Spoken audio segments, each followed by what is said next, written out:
Magpatawad ka kahit mahirap, kasi hindi naman yan para sa taong nagkasala sa iyo eh. Para yan sa peace of mind mo.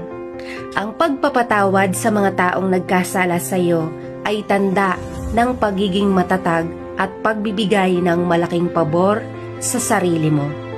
Ang pagpapatawad ay hindi basihan na ikaw ay mahina, kundi ito ang paraan para palayain yung bigat na nararamdaman ng isang tao sa kapwa niya. Mas magiging masaya at mapayapa ka kung wala kang mabigat na dinadala. Masarap mabuhay kung wala tayong galit sa mga puso natin.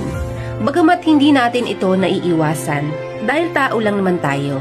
Madalas magkasala sa Diyos at sa kapwa natin. Pero hanggat maaari, dapat mas piliin natin ang magpatawad at humingi ng tawad sa kapwa natin.